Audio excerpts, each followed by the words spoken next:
And we're live here on Facebook. Like to welcome those listening in podcast land. And also like to welcome my buddy Rich. Rich, how you doing this week? How's life? How's things? Not that bad. It wasn't really hot this week, which made working in the warehouse a little bit easier. And those gym workouts weren't as bad. I mean, the first part of the week was really bad, but then those thunderstorms, those were, man, they were some good thunderstorms.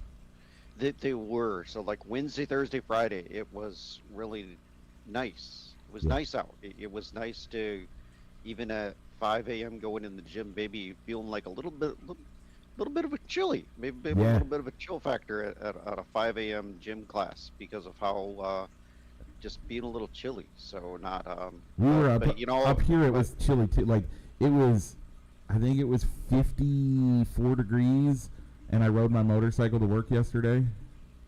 Nice. So I had to put a jacket. I had to put a jacket on. It was that cold. Awesome. So, but yeah, so it was nice with that, and but you know what? I'm sure like it's a false fall weather, as I'm sure that give it a couple days, maybe even weeks, and we'll be back to being in the Midwest summer weather of the 90s, of the mid 90s to high 80s on a daily basis, with it being August. Yeah, and it's kind of gray and gross out too, like because of the thunderstorms or because of the fires. Canadian wildfire, Canadian wildfire. And did you know that the Grand Canyon is on fire too? I did not know that. Yeah, the Grand Canyon's on a really bad fire, dude. Yeah, they're calling it a mega fire. So yeah, for us up here, starting Wednesday, we're back in the 80s. So 80s are okay for me. 80s are okay. It's when it gets. I moved to the north. 80s and 90s. This is like 86, 87. I moved up here to the north because I didn't want to deal with the heat. So I like cold. Yeah, I think it's the same here for us. Wednesday, Thursday, Friday, it gets into those steamy upper 80s. So yeah, that ain't for me. But no. We have a mixed show today. I was gonna say a fun show, but it's actually a mixed show. It is a mixed show, Mike. We got to talk about the loss of, for me, at least for me, and I won't speak for you, Rich. You can put your 2 cents in, but legitimately, my favorite Cub growing up, and probably because of him being my favorite growing up, my favorite of all time. Okay. I don't. Well, I'll save it. I don't really. I was growing up. I wasn't into baseball like I am today. Being younger. Okay. Yeah. Yep. Being younger, so I don't remember really having like a favorite Cubs player growing up. I mean, I remember going to games with my grandpa and my aunt, who went up there on a regular basis. Being that my grandpa's a diehard fan, but I know I saw Ryan Sandberg play, but I don't remember him being so young and maybe not having the best of, wouldn't say just not remembering every single game I went to and not having those, knowing that Rhino's my favorite player. It's I just don't remember having a favorite player. In grade school when I was going through those games. I was just happy to be at the ball games and spending time with my grandpa and aunt. So we'll talk a little bit more about that in a minute. But we also have we have baseball to talk about, and we have our pre-NFL preview. Yeah, Mike, we'll also be talking about the NASCAR corner. And there was some wheeling and dealing going on this week, as we've alluded to in previous shows. So now the trade deadline is passed. So you're going to get Mike and I's opinion on what the Cubs did and we'll give you one team because we know that we won't have the time to discuss all the moves that were made or all the kind of recap all the trades that the buyers made. So we'll just look at one. We'll just identify maybe one team apiece that we really liked the moves that they made to prepare them for October baseball. Mike, all that and more, but what do we got to do first? We got to go ahead and roll the intro.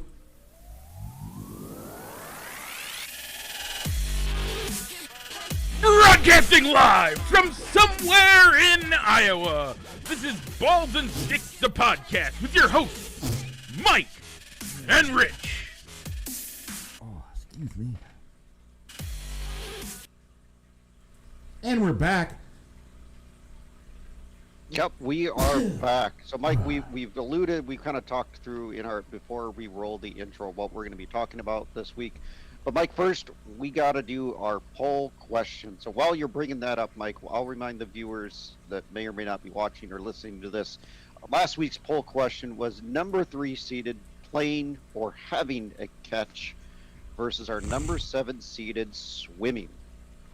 Mike, I went with, because I'm not much of a swimmer, I'm not the most confident or comfortable in the water. I probably know enough to maybe save myself, but maybe not save somebody else.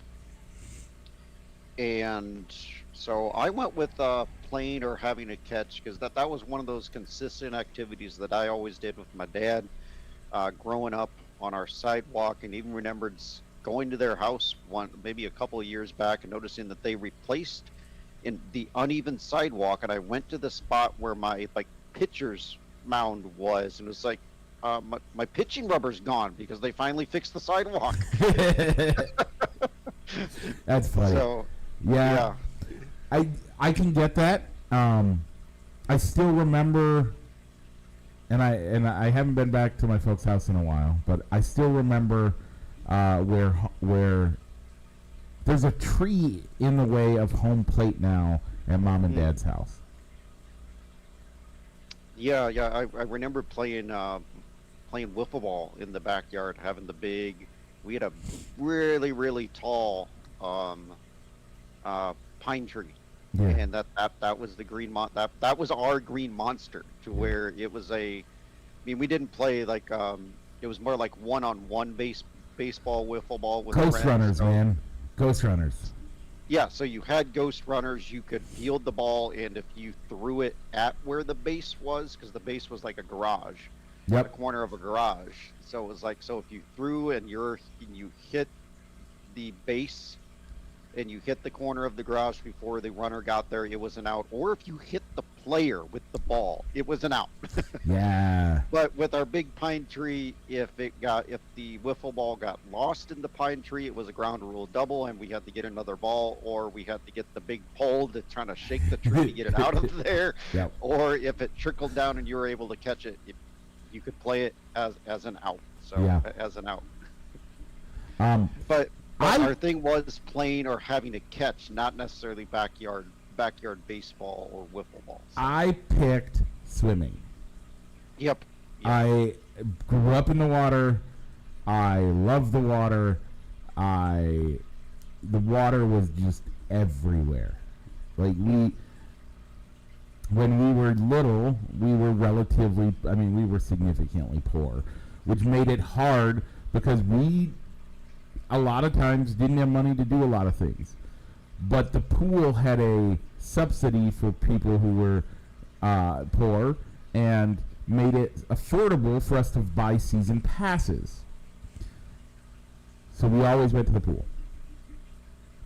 By the way, I still remember the lifeguard that we all had a crush's name on going to the pool. Her name was Amber. Riverside Water Slide. By the way, so we and then as a parent, going to the pool with my kids is completely different and awesome. So I picked swimming. Okay. Which I thought you would. By the way, if you didn't know, I also was a competitive swimmer. And Rich, you know, but I'm saying Yep. podcast land or You But can, we didn't know each other at that time. You've talked about it many times. I was a heavy competitive swimmer, like legit. I had some chops. So I was excited. Like swimming to me is not. It's fun, and if I were smart, I'd get back in the pool and swim a couple hours in the morning. Heck, if it were up to me, I'd swim a couple hours in the morning, and if I could, I'd go swim a couple hours at night, and it would be. Well, does the school that you work at have a pool? No. Really? They Nope. don't have a pool. So do they have a swimming program? Yes, but it's with so our swimming program shares the program with Spencer, and they meet at the YMCA in Spencer. Okay, so you would have to have even as a school employee, you would have to have a Y membership to use to go and use that facility, unlike you having access to a gym because they have training facilities at the school for the sports activities. Correct. Okay. So, Gotcha. winning is swimming. Me, AJ Hendricks, and Danielle Hart all voted for swimming. Okay. Matt Johnson and Rich Hendricks for having a catch. All right, so Mike, with swimming winning, that will go against the number 1 seeded grilling, which will be 2 weeks. So we're gonna take we're gonna take a competitor that isn't. We're gonna take 2 competitors that aren't as fresh on the pole circuit for our semifinals before the top 2 move into the finals bracket to be reseeded with our fall and our spring activities. So it'll be winter activities. Sorry. So it'll be number 2 seeded Farmers Markets going up against a number 6 seed Drive-In Movie. So Hey. I'll try and get that up later on this afternoon, or maybe even tomorrow while I'm watching the NASCAR race after church. Yep. Sounds One of good. those 2 days. All right, Mike, do you see what's coming up next? It's left turn. It is a left turn, Mike, and what's after that? Another left turn. That's right, Mike, because we're going into the NASCAR Corner. The NASCAR Corner is presented by III Sports Cards Incorporated, Moline, Illinois, and you can also find them on eBay. III Sports Cards Incorporated. Mike, last week we were at the Brickyard 400 at the Indianapolis Motor Speedway. The race was presented by PPG Paint. So, Mike, who is our race winner? Your race winner was Bubba Wallace. Had if the first black man to win at Indy Motor Speedway in all circuits ever. On the oval layout. On the oval. We're specific that it was on the oval Yeah. layout. So Yeah. maybe there was in their road course layout, there could have been an IndyCar or F1 Yeah. F1 winner that Well, that was black. But So no they Indy were specific 500 that it winner. was the oval. or no Indy 500 and winner. no Daytona winner. Yeah. Or no and no NASCAR. Brickyard winner. Yeah. Yeah, no NASCAR winner. First one. He also snapped a personal 100 race losing non-winning streak. And he survived 2 OT restarts. Yeah, in the so race. 2 things about this. One, I don't like in NASCAR that they call it a 200 race losing streak. It's not a losing streak unless you're in the bottom half. Like I would argue. Well, maybe I worded it wrong. No. Winless streak. A lot. Winless streak. I mean, yes, that's the. I would argue that's the correct term, but I've even heard people on NASCAR broadcasts call it losing streaks, and I'm like, that's such a terrible way to explain it. So, I'm not calling you out. I'm just saying I like the winless at worst, but yeah. Anyway, so yeah, good job on Bubba Wallace. Had a great car, but even beyond that, his skills, he raced well. He did a great job. His pit crew had a good strategy of keeping him out. There were concerns. All right, would he have enough gas? Yeah. To make it through 2 restarts, but they valued track position and didn't bring him in to get the top off with fuel, expecting multiple overtimes. So they were going for the win. and if they ran out of gas, they ran out of gas. Yep. And that's good on him for keeping it alive and keeping his car, keeping the fuel in there. So, okay, Rich, with that, you picked Joey Logano, and I picked Austin Cindric. Austin Cindric finished 17. Joey Logano finished 32nd. Why was that, Rich? Well, Mike, because he lost a tire on lap 135, and in coming in for to get that pit stop done, had a slow pit stop due to power issues with the car. He couldn't get the car restarted, so the team had to come out and push him out to help him get it started, and he just never recovered. No. So we are tied 12-12 going into the USA NBC portion of the regular season races. 4 more races to go. But before we talk about the Iowa Corn 350 at the Iowa Speedway, Well, like there was also the NASCAR in-season tournament. well, I was going to finish up with the Joey Logano thing. Wasn't he in, like, first when that happened? He was in the top 10. He was Yeah. way above.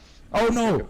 Austin Cindric. That's not what happened. I remember now. He wasn't in first, but they were still in cycling cars out. Yeah, And there were cars. so- He was the first car of the group, and he likely would have been in first place, but blew that tire. Yep. Yeah, you are correct. I do remember them saying that now. But he was running in the top 10. But Yeah. when the pit cycles were done, he would have cycled forward through the Field. through the grid Yeah. to the field to be the race winner. But a lost tire. Leader, not winner. Leader. But yeah. Leader, yeah. Okay. Yeah. In-season tournament. So how about we? You said you wanted to go to that. Yeah, Ty so, Dillon versus Ty Gibbs. So battle of the Ty fighters. hmm Gibbs wins as he finished 22nd. Ty Dillon finished 28th. So I believe Ty Gibbs, I think he joined they said that he joined 2 other drivers to win an in-season or exhibition tournament thing before he had actually won an actual race. Yeah. So I mean, I found it kind of odd. I know they're probably trying to prop up and make this tournament a big deal. So in its first year, but it almost seemed to me on the regular broadcast, it almost seemed like Ty Gibbs winning this in-season tournament got more airtime than Bubba Wallace winning the race.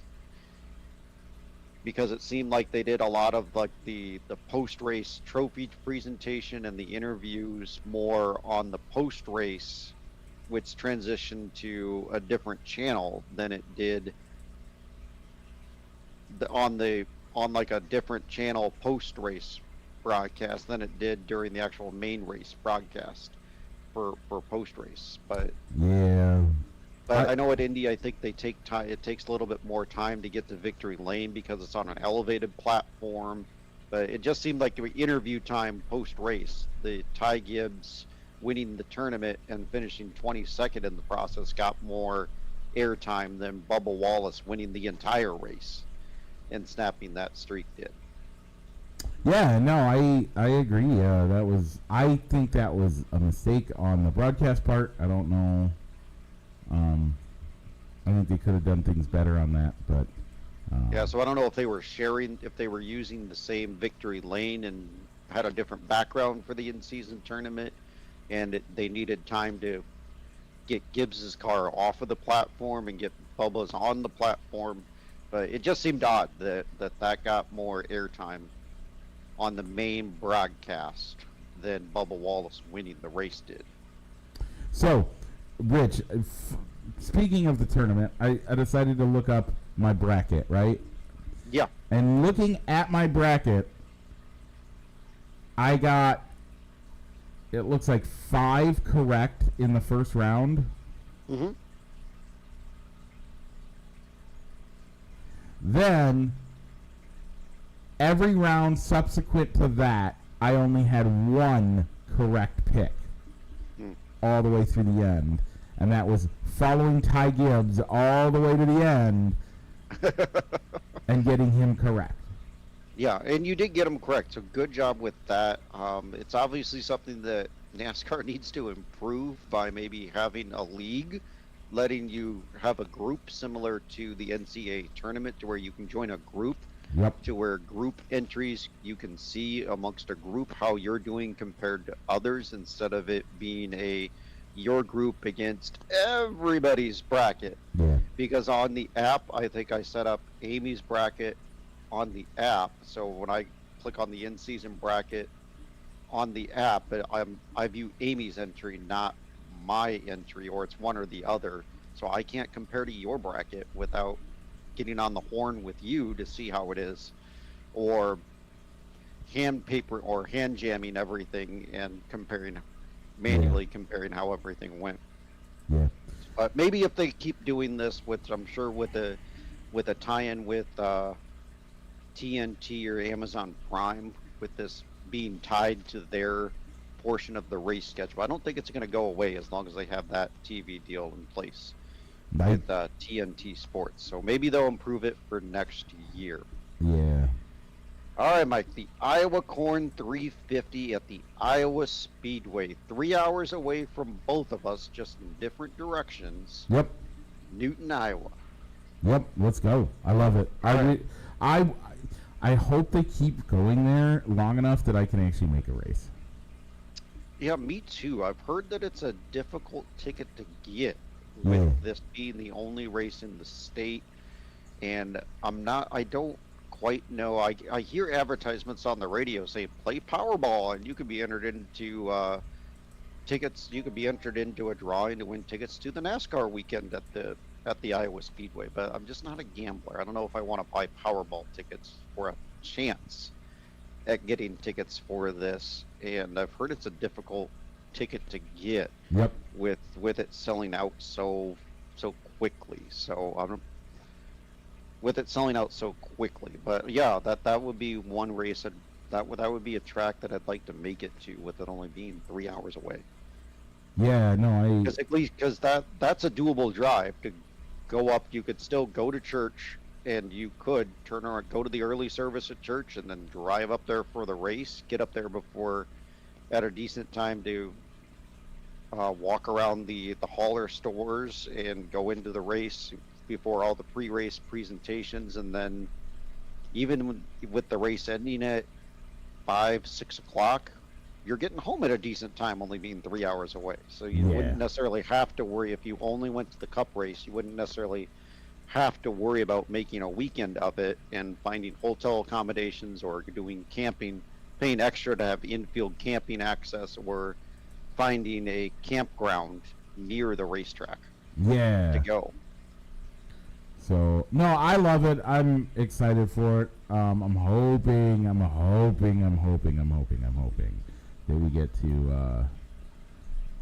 to go sometime. I don't know. The hard part is, how long do they stay at Iowa? How long? Blah blah blah. With that, Rich, you got to make a pick, but I got to make one first. You do. I'm gonna pick Ricky Stenhouse Jr. Okay. Yeah, we're keeping our unofficial 36 for 36 picks alive, of picking a different driver for each race. So we're getting down to we're scraping the bottom of the barrel, Mike, of seeing we're getting to a lot of weeks where we're going pre-show and it's like, oh, I already picked this guy. I can't pick this guy because I already picked him. So my pick will be Justin Haley. He's not in my fantasy lineup. He's probably a guy that I'd probably save and pick for a super speedway, but he did finish 13th here last year. So I'll go with the number 7 from Colleague Racing. Okay. I like it. All right, Mike. Yeah. So, do we want to visit the rumor mill? Yeah, let's visit the rumor mill. So when I started scrolling through, the Facebook last night, I saw that they have announced that Mexico City will not be on the schedule next year.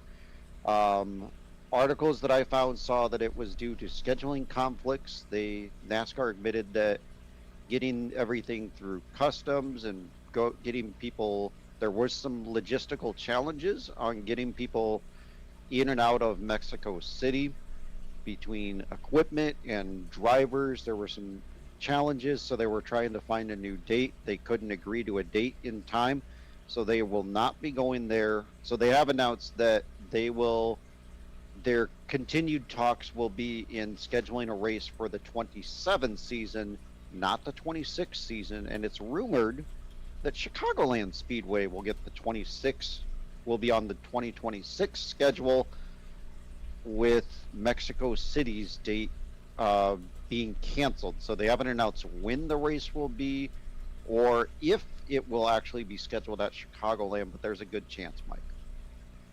Yeah. Man, it's Chicagoland's a great track. I'm hoping this is more accurate than just rumor mill and speculative and hopeful. I'm hoping that it really does become a real thing. I also wonder,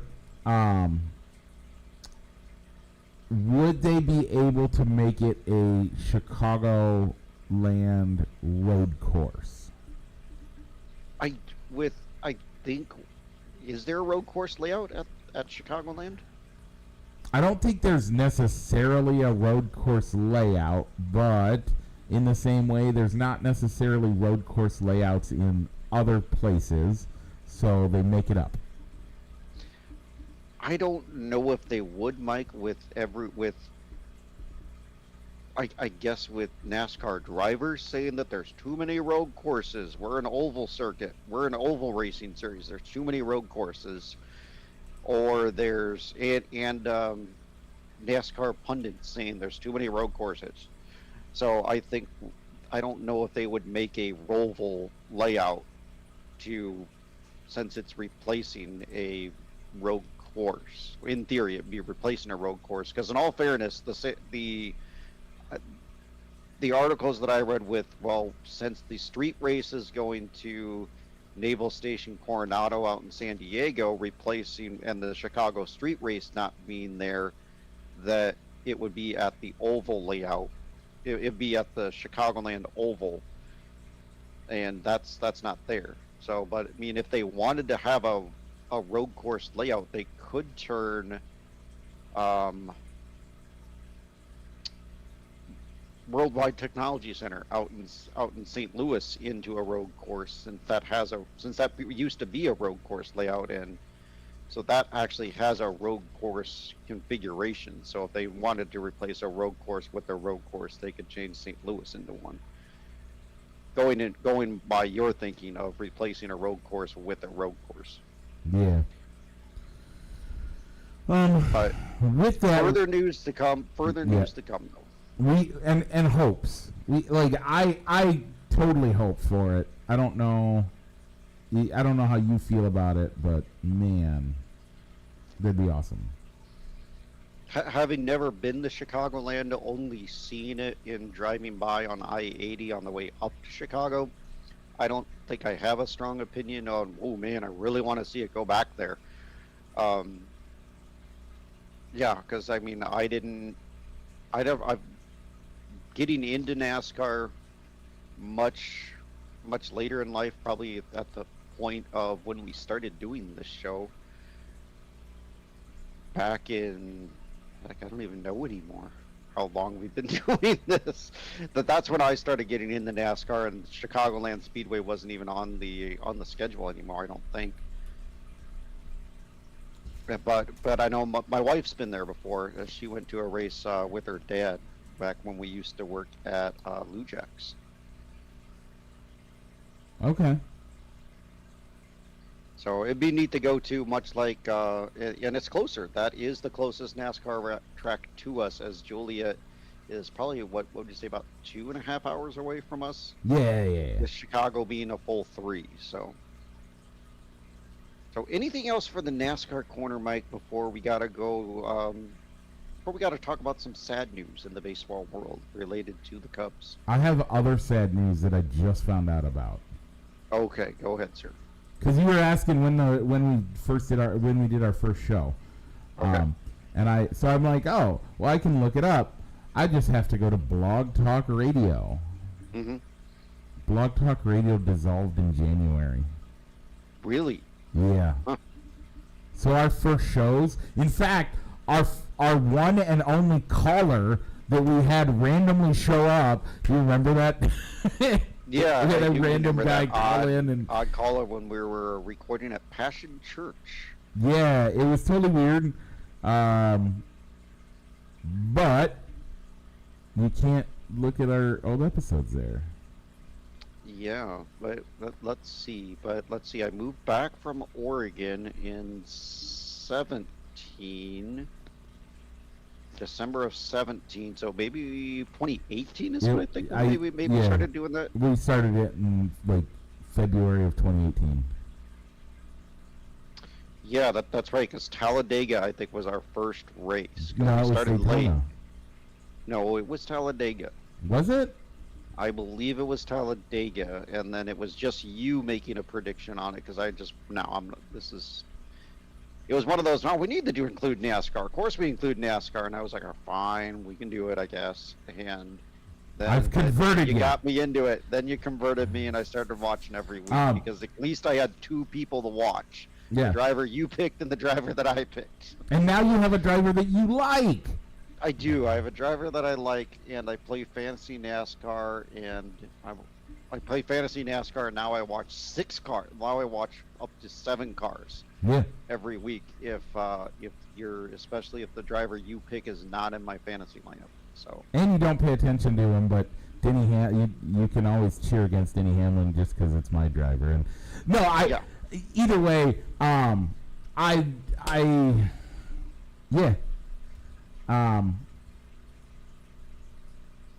so with that, let's head out. And this has been the NASCAR Corner, presented as always by I Sports Cards Incorporated, Moline, Illinois. Check them out for all your sports memorabilia needs in Moline on 5th Avenue or on their eBay store. Once again, that is I Sports Cards Incorporated. Moving from the oval to the diamond, Rich, let's first cover how the Cubs did. Okay. And get our predictions for the next week out of the way, and then we are 100% going to talk about Rhino. All right. So, Mike, July 26th to August 1st, the Cubs had 2 games against the White Sox, 3 in Milwaukee, and then a home game with the Orioles. So, Mike, they won both of those. They won the last 2 games of the series against the White Sox. They lost 2 of 3 to Milwaukee and won last night in their first home game post Ryan Sandberg's passing to finish 4-2.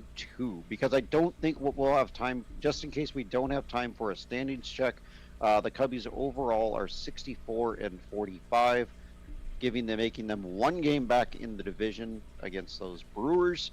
They have the second bet. They are tied for the second best record in the league, but because they do not have a division lead, they are currently the 4th seed as wild card number 1 in the playoff bracket if it was to start today. So, Mike, I said 3 wins out of those 6 games. Mike, you gave them 5, so they split the difference and went 4. Price is Right rules, you win.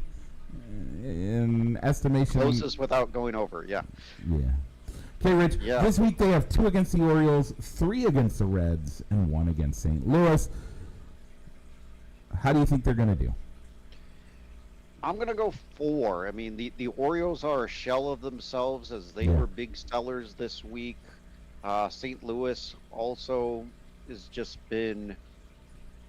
They're going through a rough patch with they've had a rough post All-Star break and are just downward spiraling.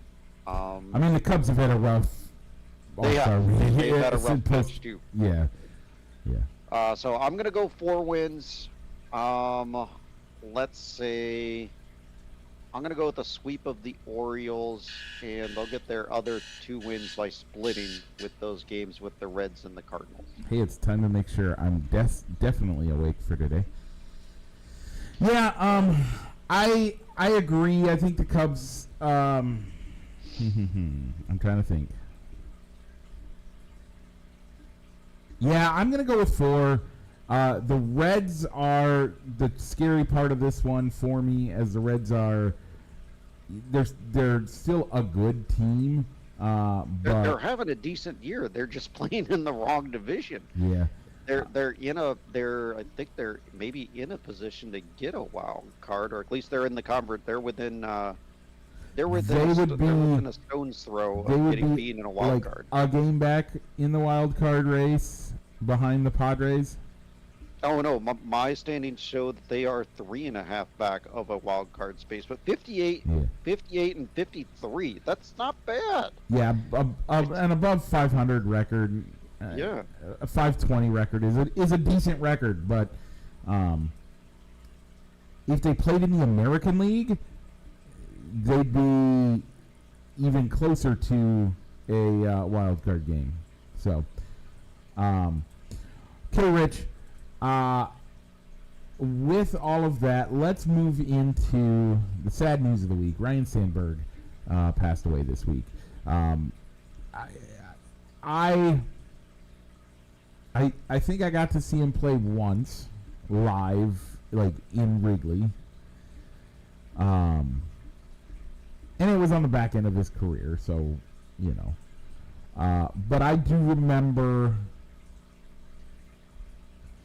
and maybe I would have said back then he was my favorite player on the Cubs at the time.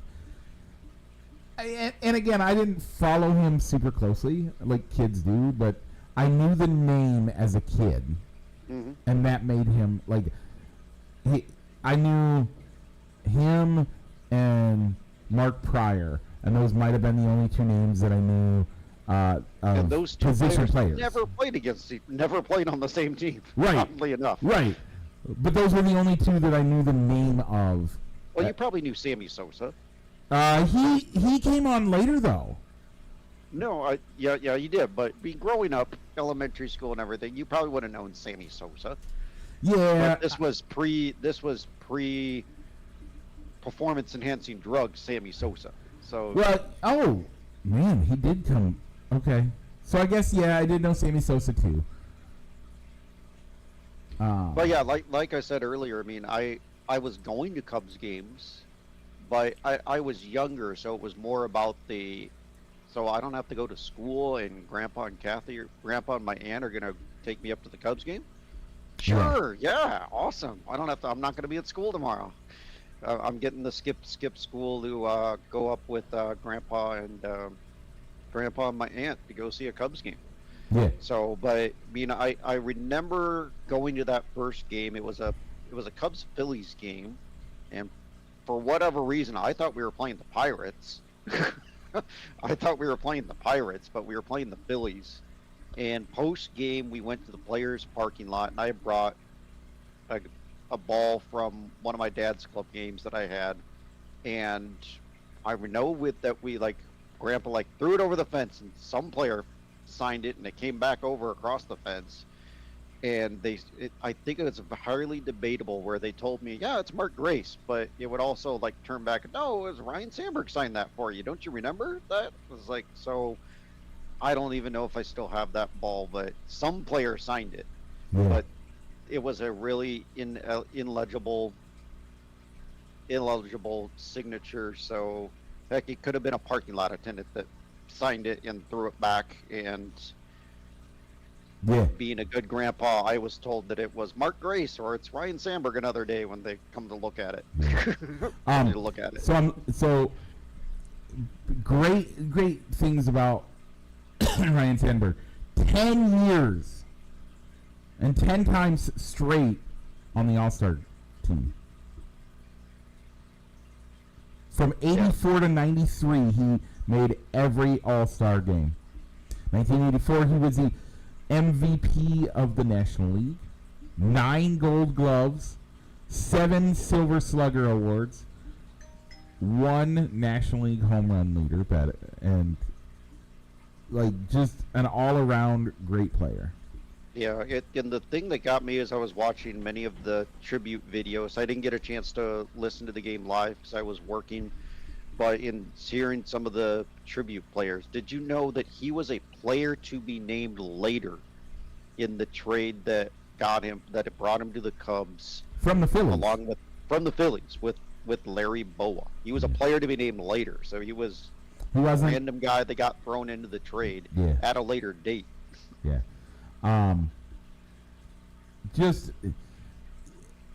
I think the biggest mistake that the Cubs have ever made is not moving Ryan Sandberg up. They got him to AAA ball, and he did great with our AAA team, but didn't move him up, and he went back to the Phillies to manage the Phillies for a few years. Had a rough time in Philadelphia as a manager. I don't know if that was entirely on him or if it was the team or the combination of the both.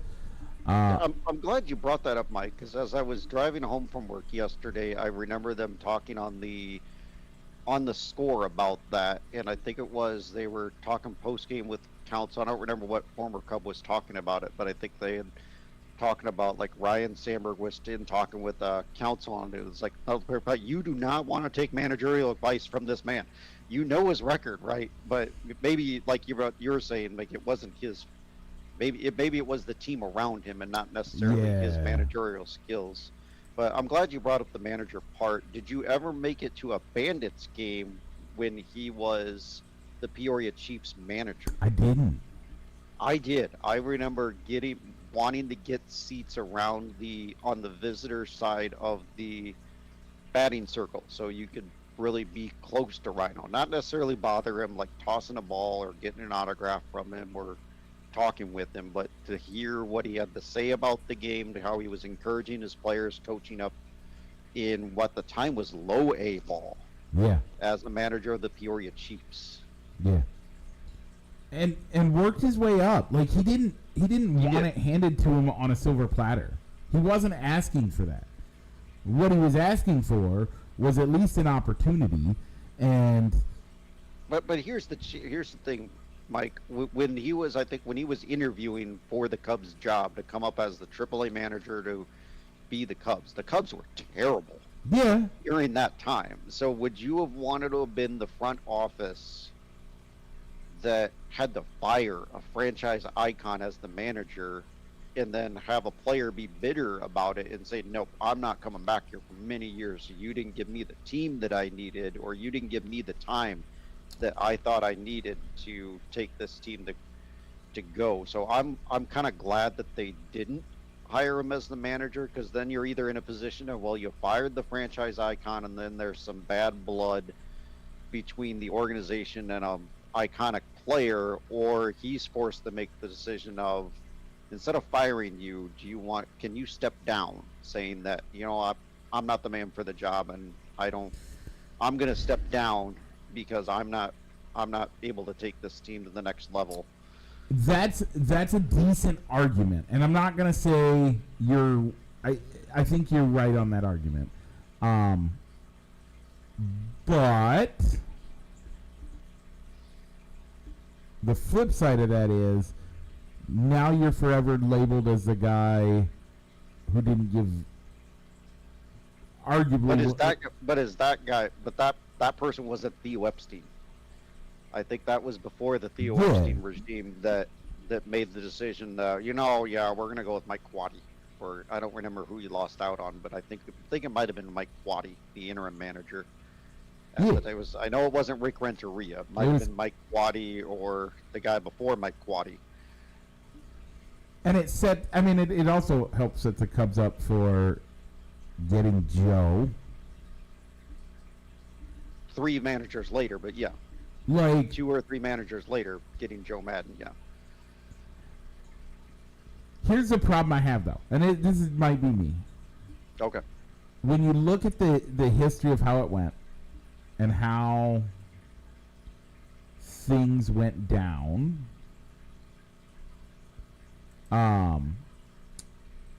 Are you going along the lines of I did everything you wanted me to do? Starting at the lowest level, Yep. working my way up. so that's the start of and it. Yeah, I got the interview, but you chose somebody else. yeah, that's the start. Okay. But the final side of it that I was going to argue with is not quite 10 years later, but pretty close to 10 years later, they did the exact opposite thing. They pulled in a not ready for prime time manager in Grandpa Ross. They did hire a fresh off of retirement David Ross. Like, David Ross didn't climb the ranks, didn't do any of that stuff, didn't do what he should have done. Instead, they just fast-tracked him and moved him up the ranks. That was true, but I think a caveat to that is that, I mean, the Cubs were that Cubs team was on the last leg. That 2016 championship core that had still stuck around and hadn't gone to free agency yet was probably on its last legs. Joe's message had gone on tired ears, or grown on tired ears. And David Ross was one of the guys that was brought in by the Epstein Hoyer regime. So, and the players loved him, but yeah, going from a cushy special advisor front office position to you're going to be the new manager now. Yeah. Kind of is a little bit more than cutting your teeth at the low A. And it was 2010 that Ryan Sandberg was widely expected to get the Cubs managerial job after Lou Piniella's retirement, which went to the interim manager and the former third base coach of Mike Waddy. Yeah.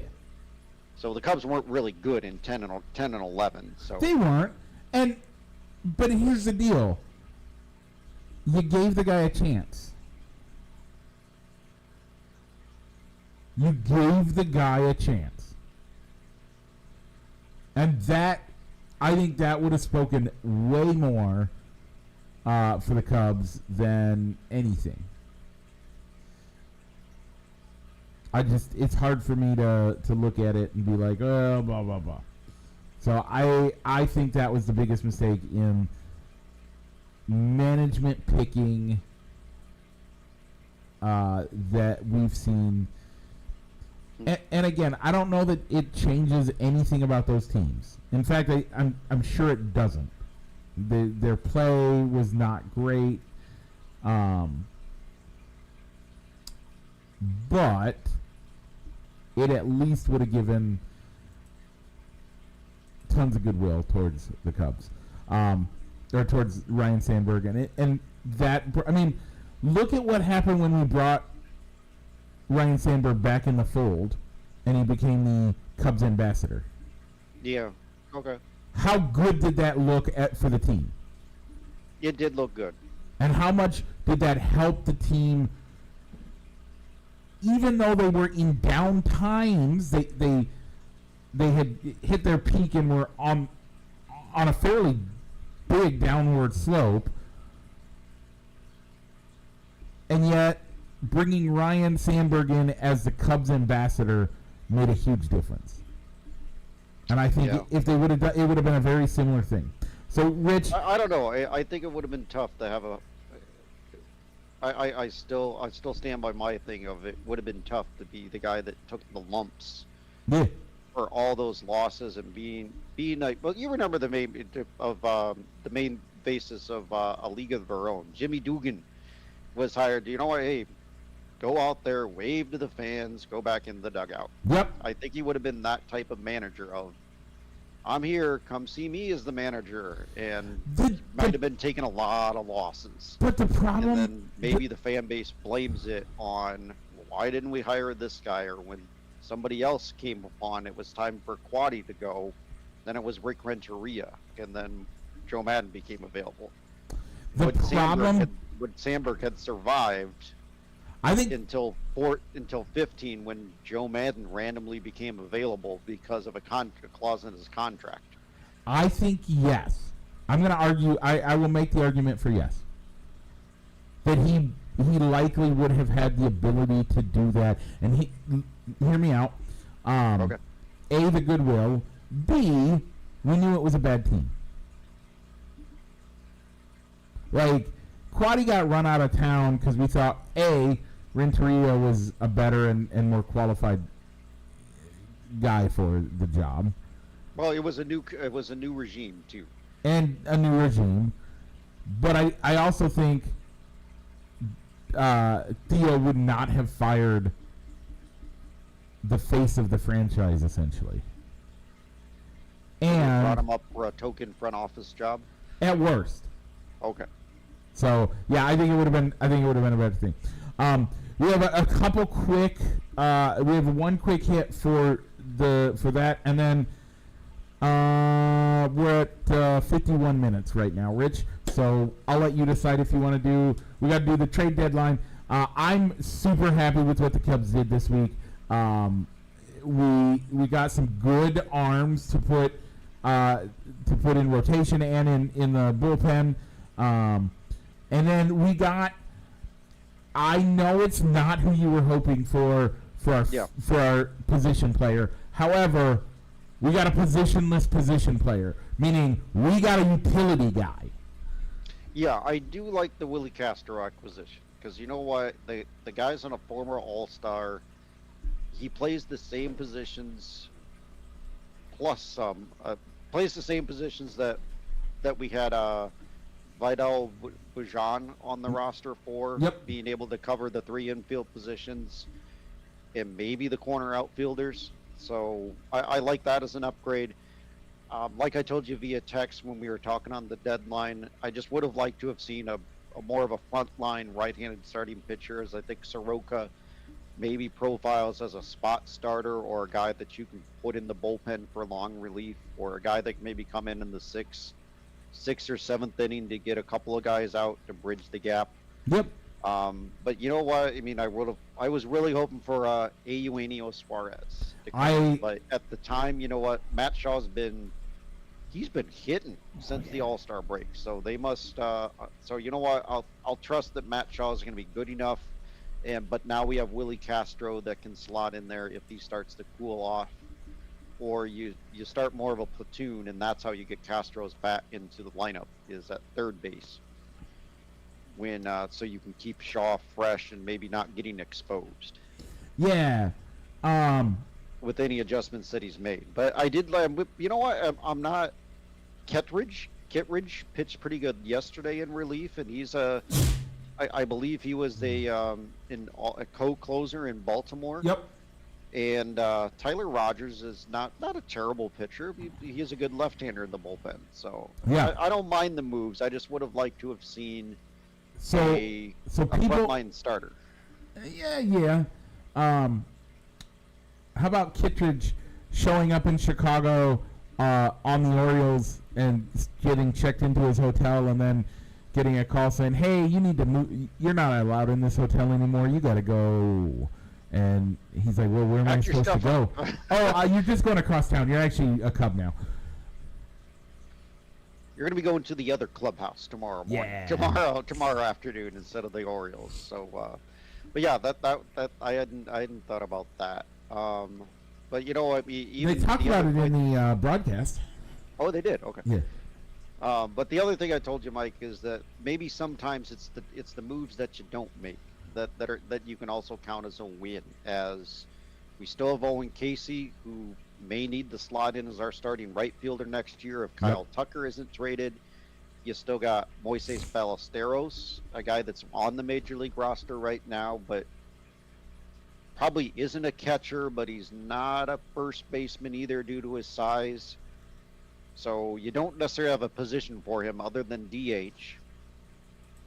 but he's great bat to ball skills, and you still got Jackson Wiggins, a guy that that's in Double-A, I think, right now. But a lot of the people that that are a lot more connected into the Cubs than we are really talk about as a guy that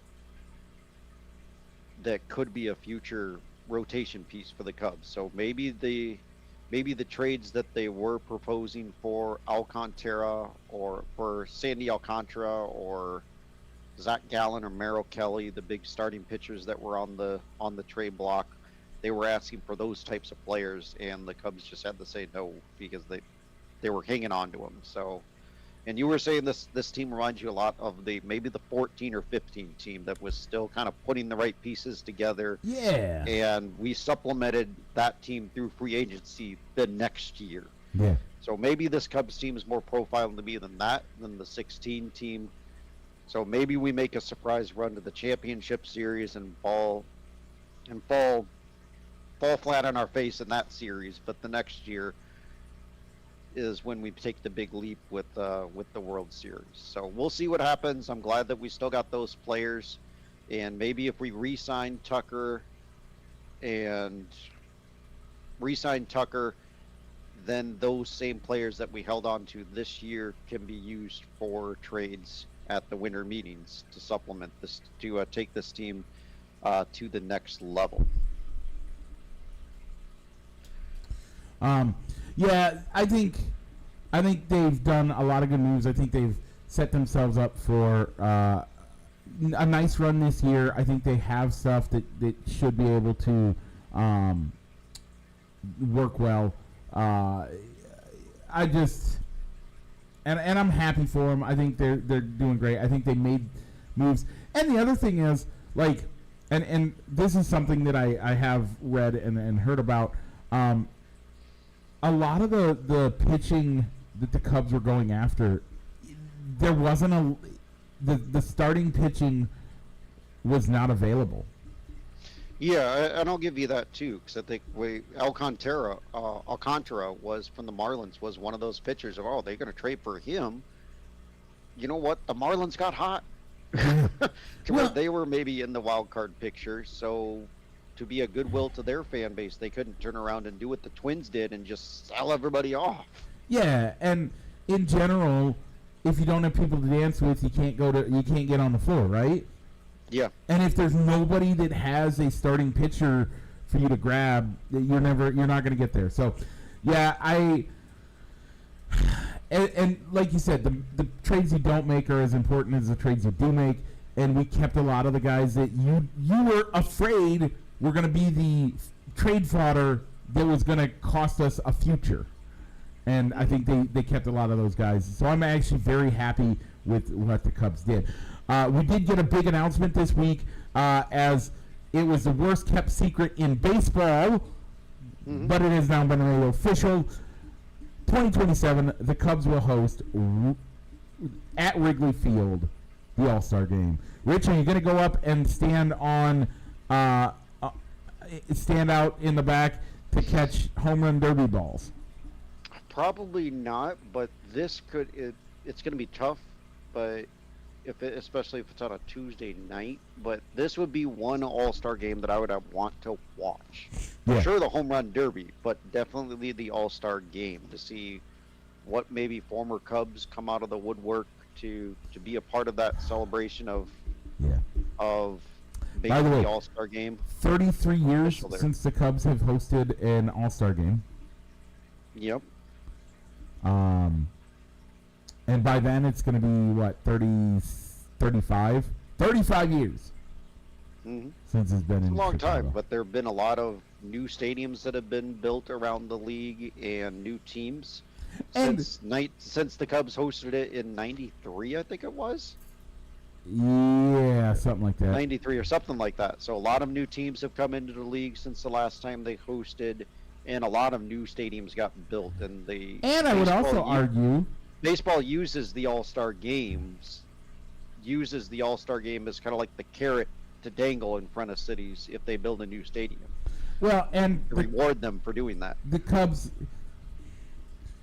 from 93 to about probably the mid to late 2000s when the Tribune owned it. They didn't do much with the stadium. That place. No, they didn't. I would even argue they let the stadium go into almost disrepair. This is where you have guys that are like, you have the urinals so full you can't actually walk into the stadium, into the bathroom half the time because the urinals. There's sewer problems. The sewer problems. You had all these other things.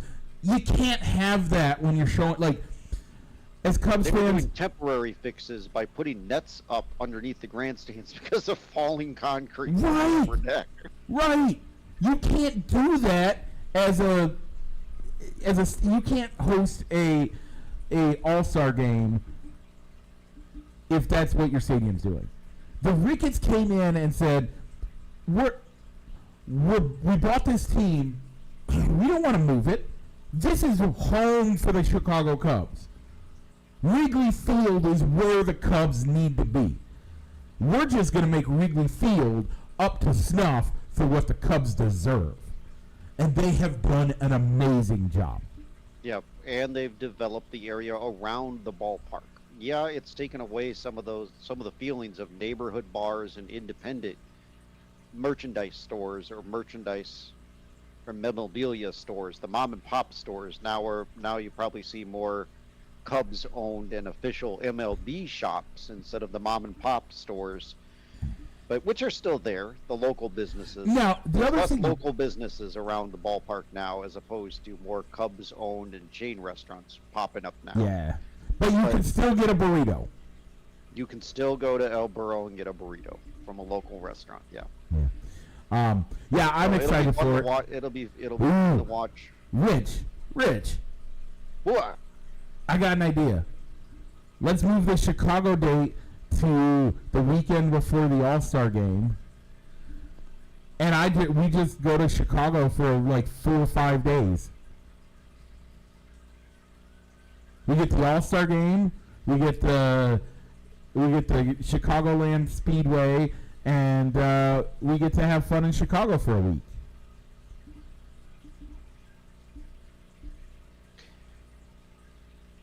You know what? Well, first off, the Chicagoland race needs to be scheduled that same week. Needs to be. That's what I'm saying. Same Now, time frame. that would be actually the first time that the Cubs played in, or that the NASCAR raced in Chicago. It was around that weekend. It was the worst weekend ever. It was like 108 degrees. It was the track has zero shade. It was terrible. I don't really want it that weekend, but wouldn't that be a great way to make it would be a great way to make it. But yeah. Okay, So- real quick hit. Let's go to our quick hits then, Rich, as we don't have time for the standings. So I think Yep. we're going to push this back to Labor Day. We'll push it Yeah. back a month for the standings.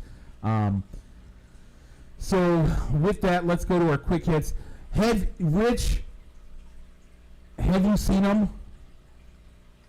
Have you seen the uniforms that the Chicago, or that the Green Bay Packers. Green Bay Packers are wearing? Yeah, they'll wear for, I think, for 1 or 2 games. Yeah, that they made their helmet look like an old school leather helmet, and the actual jerseys aren't in green and gold, which look kind of weird. You think the Packers, you think green and gold, not navy and like a yellow or an orangish tint to it. Yeah, But they're honoring the original meat packing, what they're named after, which was a meat packing company back in the day. I am shocked at how much I truly like this. I don't like it at all that it's so good looking. Man,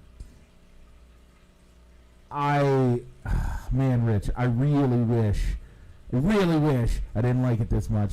I can't believe how good it looks, and it's one of those things where I'm not going to cheer for the team in any way, shape, or form, but I like the outfit. I really do like this outfit. And man, if you're watching on the podcast, you get to actually see it right now. Look at how good, like, it really does look, the brown, the old school brown with that blue and gold. Man, I don't like that I like it this much, Rich. I don't. Okay. Yeah, just I think they might have. Obviously, there's going to be no copyright infringement filed on it, but it does look an awful lot like what the University of Illinois did to honor Red Grange, though, of them wearing a very similar helmet for a couple of games. I think it might have been 2 years ago. Yeah. But either way, another uni watch type of thing is the Bears unveiled a memorial patch for Virginia Hallis McCaskey that they'll wear on their jerseys all year. It's shaped like a football with a V and H on the left and right of the football, and a big bold M in the middle for McCaskey. So Mama Bear is getting a patch for the year. Well deserved. Well deserved. Okay. So nice quick hits there. Rich, do you have any shout outs of the day? I don't have any shout outs of the day, but one last thing, I guess, on the Ryan Sandberg. It's the reason why I'm wearing the jersey that I am today. It's not a Ryan Sandberg jersey, but it's very similar to what the team will be wearing for today's game, which is a Saturday game, where they'll be wearing a blue jersey with a similar patch with just a 23 on the back, no names on the back. So everybody's going to be number 23. So that's a really nice gesture for them. I wish this game was nationally televised and not on the Marquee Network, so I can watch. So you could actually watch it, but it's not. So this is a. I don't remember what year this is a game worn jersey of, but it's of Jay Baller, and the time that Jay Baller wore this number did overlap with Rhino. So it's an old game worn jersey that I acquired from my aunt.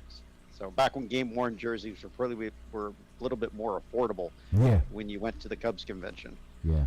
But yeah, so be watching for that if you're able to watch the game on Marquee Network, or watch the highlights of the game post game through the Cubs app or their YouTube channel. Be watching for that. That's the closest thing that I got to a shout out.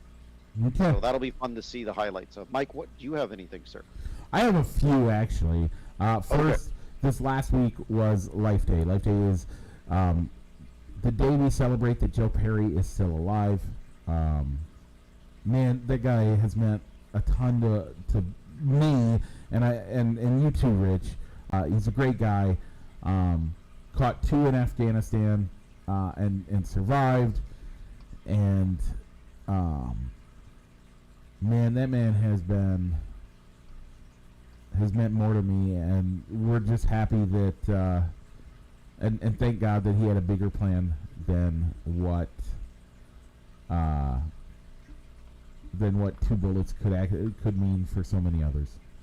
And then I have to give a good shout out. A week from this last Thursday, so on the 7th is my wife's birthday. Happy birthday, baby! I love you. Thank you for putting up with me so long, and hopefully, we get to do something fun. And I will definitely be talking about it again next week. Just a heads up, because wives get double shout outs. They do. So with that, Rich, people are watching on YouTube but want to participate in our poll questions. What should they do? Look up on Facebook Fans of Balls and Sticks to find our weekly poll question. And normally it's on Mike and I's profile page, so you can find it there. Mike, if they're watching us here on YouTube, but they want just the audio version of the show, where can they find us?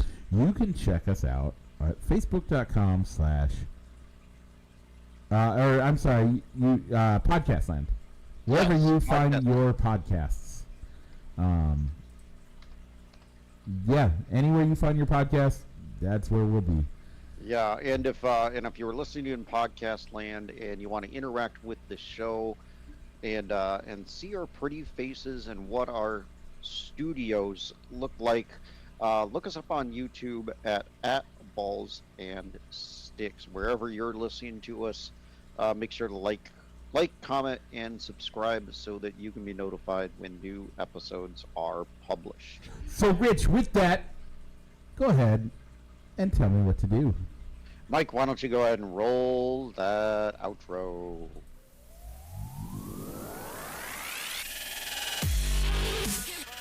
Broadcasting live from somewhere in Iowa. This is Balls and Sticks, the podcast, with your hosts, Mike and Rich.